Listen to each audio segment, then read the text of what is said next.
December 17, 2019, 729 7th Avenue near Times Square.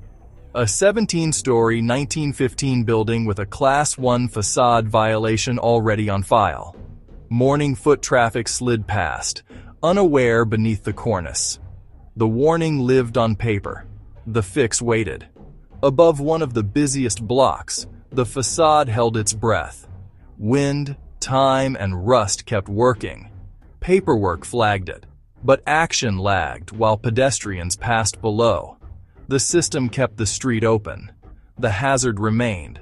Then, the worst outcome. On a winter morning, someone did not make it home. Paperwork flagged it. Action lagged. Someone died. Protect today, fix tomorrow, stretched into months. The rulebook began with Grace Gold in 1979-80 and tightened again after Erica Tishman in 2019.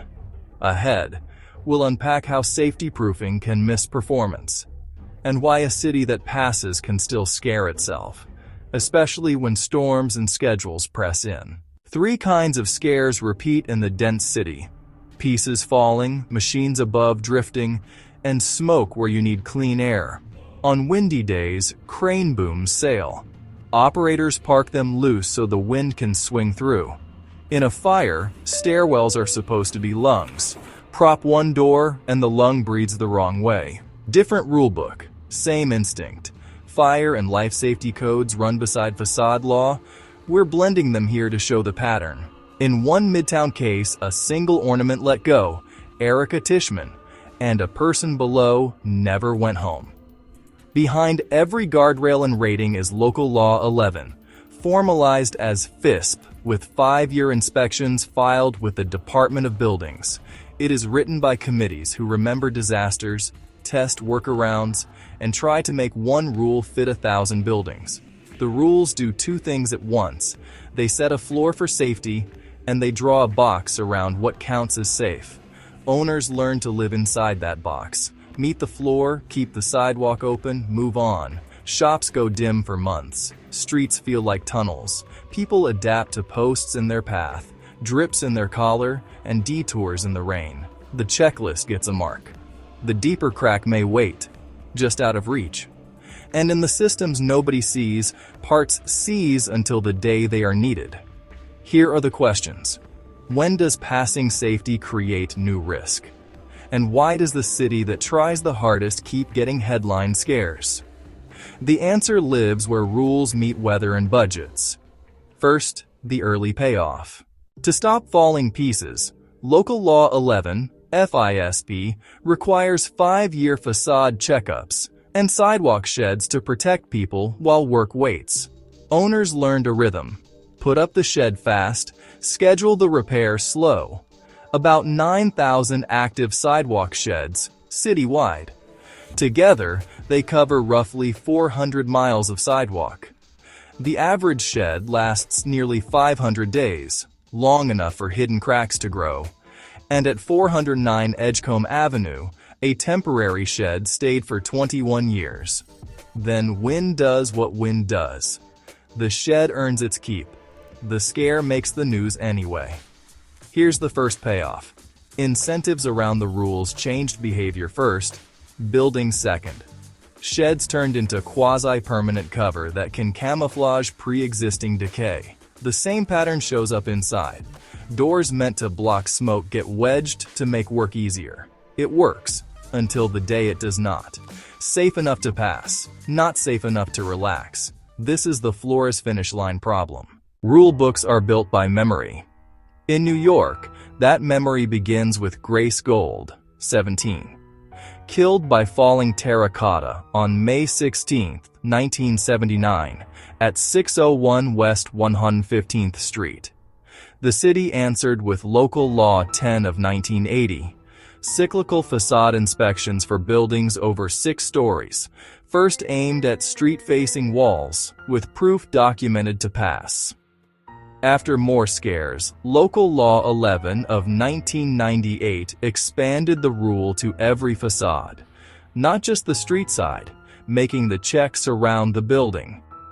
In 2013, it was formalized as the Facade Inspection Safety Program, FISP, tight deadlines, stamped reports, and owners balancing insurers, lenders, and schedules. Buildings over 6 stories must be inspected every 5 years, often by a qualified exterior wall inspector, QEWE, retained by the owner. Proof gathered, photos, binoculars, drop scopes, anchors checked. The intent is independence. The pressure is familiarity. Hire the same firm often enough, and the edges soften. Strong calls collide with deadlines. A full fix means long permits, more rent loss, and a louder street. Inside, the paradox sharpens. A pump can be certified in spring and offline by fall. A stair can be airtight at noon and leaky by night when a wedge appears for deliveries. A cable run burns a thumb-sized hole through a barrier that was supposed to buy time. It is like squeezing a balloon. You press risk down in one spot, and it swells next door. Weather finds seams older than anyone on payroll. Heat makes joints breathe. Cold makes them brittle. Codes update on slow cycles. Weather and building fashion move faster. Budgets push high-cost fixes to a later page. Meanwhile, the shed stays. We are halfway to the core idea. If you can already see the problem forming, you're ahead of where this went. Subscribe if you want more of these deep dives. We're just getting started. Here's how it actually worked.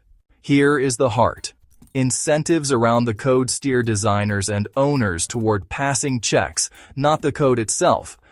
And the case that makes it plain is Erica Tishman.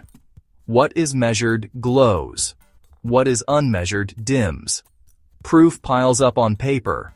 Performance lives in the day-to-day. A pressurized stair passes a lab-grade test. The night shift props it for carts. The next fire follows the shortcut. Sprinklers earn the stamp. A valve upstream sleeps shut after a fix, waiting to be discovered by a siren. A pattern of facade anchors gets approved. The slow, hidden ones wait for a quieter year.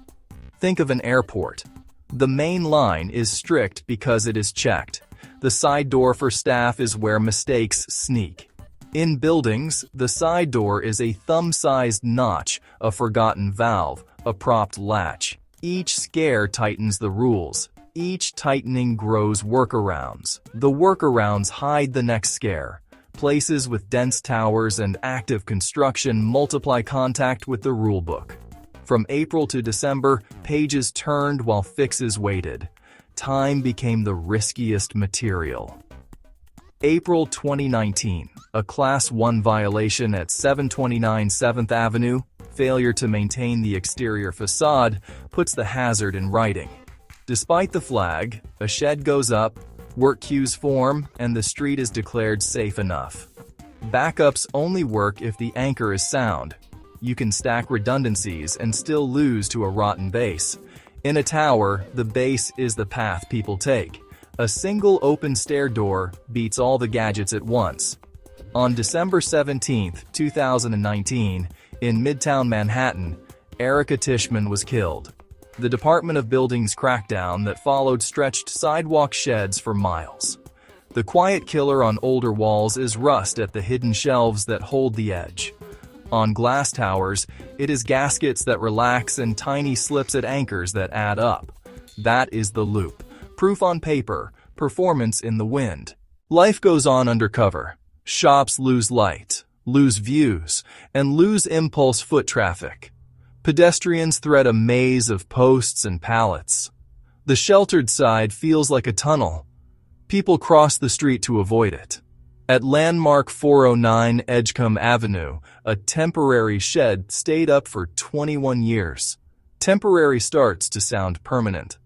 Contracts often punish delay more than decay. Inspectors face heat when strict calls ripple into rent loss. Insurers price the street as they find it. Fire crews adapt. Tape a door on Monday. Find it propped again by Friday. A tighter rule lands. Owners stretch rentals longer to stay covered. More checking finds more issues. The fix budget does not keep up. Temporary patches multiply because they count as action. In a drill, smoke in the wrong place reveals how fragile the plan felt on paper. Sheds trap street trees and block care. Dark corners invite pests and make cleanup harder. Ice falls into nets and onto tin roofs. Safe and scary. Tenants ask for daylight. Owners show permits. Stalemates harden. That is how the loop tightens. Return to the first image. A brick caught by a shed while life flows on. In July 2023, Mayor Adams launched Get Sheds Down, a push to shorten lifespans and force real facade repairs. Permits and inspections pivot from pass or fail toward proof that a fix will endure. Crews get paid to remove covers as closures finish. Last bolts in, sheds coming off. The new equilibrium is not zero sheds. It is shorter stays and real fixes under them. The aim of Get Sheds Down, July 2023. It swaps a pass or fail mindset for one that asks if the fix lasts through weather and time.